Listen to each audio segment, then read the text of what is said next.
In the wake of the heresy, and the start of the scouring, and the near death of the Emperor at the hands of his war master, what do those alive at the time just after know about the Emperor, and what's happening to him? What did he say to Dawn? What needs changing around the throne?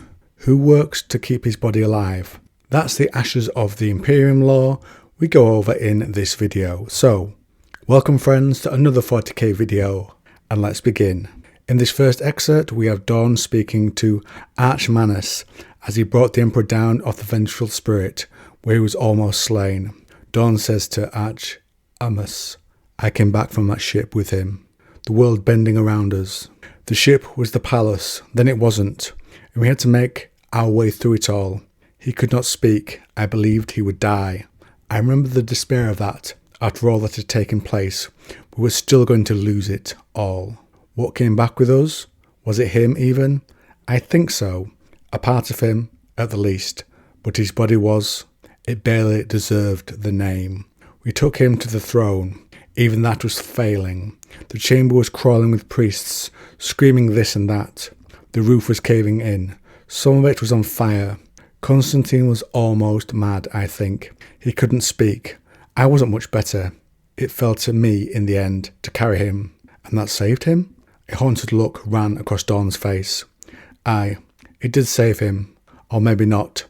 He said one word to me as I took him to the seat. Now, I think he said. Or it might have been no. My take would be no. The Emperor knew the suffering he would feel on the throne. He'd seen it in visions. And in his broken state, it was a human moment for the Emperor. So I prefer that to now. But that's just my opinion. Back to the book. What could I do? The portal below would open again. We all knew this. He was dying in my arms. He would have gone. No one, not even he, could have survived. I don't think. So I restored him to the seat. He looked at me for one last moment. Just one eye in a ruin of a face. I thought there was terror in that face, in that eye. But that was it. Then the priests swarmed up, pushed me aside. They had knives and tubes and devices I have no name for. They were working faster than I have ever seen them work before. They were in a panic. I stumbled away. All, Primarch, Astartes, mortal, united in pain for the Emperor. I have never felt the like. Dawn hears some wounds of the Emperor can be healed. Dawn also says in response to the question of, does the Emperor speak? Not yet. Constantine tells me his people no longer hear his voice either. It's worse than before, when we would go half mad trying to guess his will. There's nothing now. Nothing at all. But there will be, the other said. Dawn said nothing. It was probably Archimus's imagination, but a brief flicker of unease seemed to pass across those combat-beaten features, swiftly suppressed.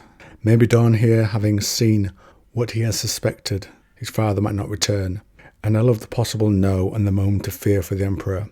The fate on the throne, being something he dreads, adds a nice element of grim darkness to it, something that scares even the master of mankind. Later in the novel we get a update on the Emperor from Praeto.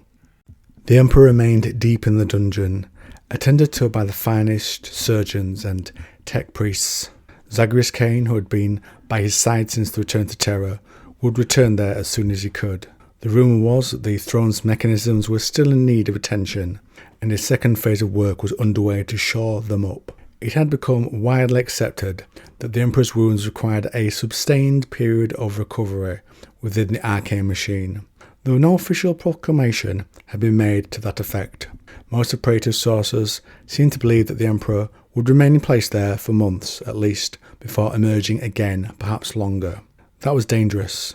The longer he was out of the picture, the more fragile the political situation in the palace would become. It didn't help that the precise purpose of his placement within the throne was so contradictorily reported. Some claim it was healing him, others that the rupture under the palace remained open, so his presence was required within it to hold the breach, others that he was using the machine somehow to assist in the rebuilding of the palace itself, or to commune with those elements of the Imperial war machine that fought on, isolated now, elsewhere in the galaxy. Perhaps all of that was true, maybe none of it was. The old Imperium had been miserly with information, but its latest incarnation was even worse. It was a kind of administrative trauma, a seizing up of systems in response to the cataclysms that had engulfed it. We know the Emperor's fate, of course, but it's interesting to see what the wider Imperium thinks, what wild rumours circulate the palace, old custodians sharing drink and chatting over a fence. Hassan, one of the chosen of Malkador, approaches the throne room and sees the changes the Mechanicus are making there. The walls of machinery, of iron grills, of crackling orbs, of criss-cross girders, of racks of power lines, of etheric drains, of pressure regulators, more and more mechanisms he had no name for, mechanisms that if he'd seen them anywhere else, he would have sworn must have been Xenos in design, all piled up like a landslide of tangled metal within the old cavern at the base of the palace, crammed in, stuffed tight like waddling in a throat. It roared, it clanked, it hissed, rattling like an old Prometheum engine apt to burst. Most interesting line there is, he could have sworn it must have been Xenos in design. We know the throne's parts as built by the Emperor, drawing many sources, including Nadari, perhaps Necron, so what he says is not impossible. And buried in the centre of all that remorseless complexity was an orb of blackened iron, split into hemispheres, held just a little way apart, each spiked and engraved and lit from within. It was so far away, so very far away, virtually impossible to make out amid the mess. But figures were moving around it, processions of them, red-robed, golden-armoured. They were working furiously, but he couldn't see what they were doing. He couldn't see what was inside that orb either, only that the light around it was bloody and shifting. It felt like hallucinations blurred and shifted across the flickering shadows, slinking like old dreams over the face of material complexity. Was that a spectral eye he saw, wavering in those steam-choked depths? A single translucent claw on a single throne armrest, gripped tight, grey, withered? A cadaverous face rippling like a reflection, locked in a howl? A frozen scream, a furious mask of denunciation? The two black hemispheres is a mention of the iconic Emperor art that I've seen elsewhere.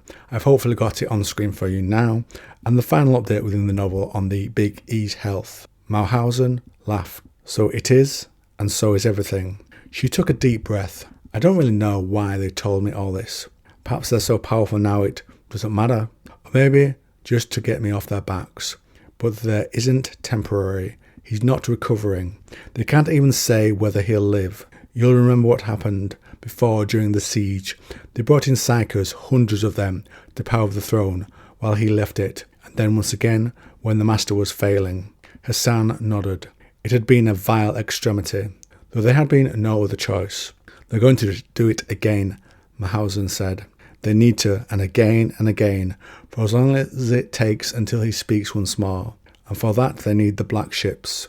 And for those they need Luna, because the old orbitals have been destroyed, and Somnus is the last place the Sarkana controlled. Nothing else matters for them. They don't care about the enemy getting away. They don't care about that because it doesn't matter. All they care about is finding psychers and bringing them here if they fail. And he trails off. Within the novel they do retake Luna, and they do get access to those black ships to send them out, gather psychers and bring them back to the Emperor and feed them to him. So let me know what you think to this new Emperor lore. I like the nuance and hope we get that to continue throughout the rest of the novels where it's unsurety about his health and they can play into it with various drama bits. Drop me a comment down below and let me know what you think.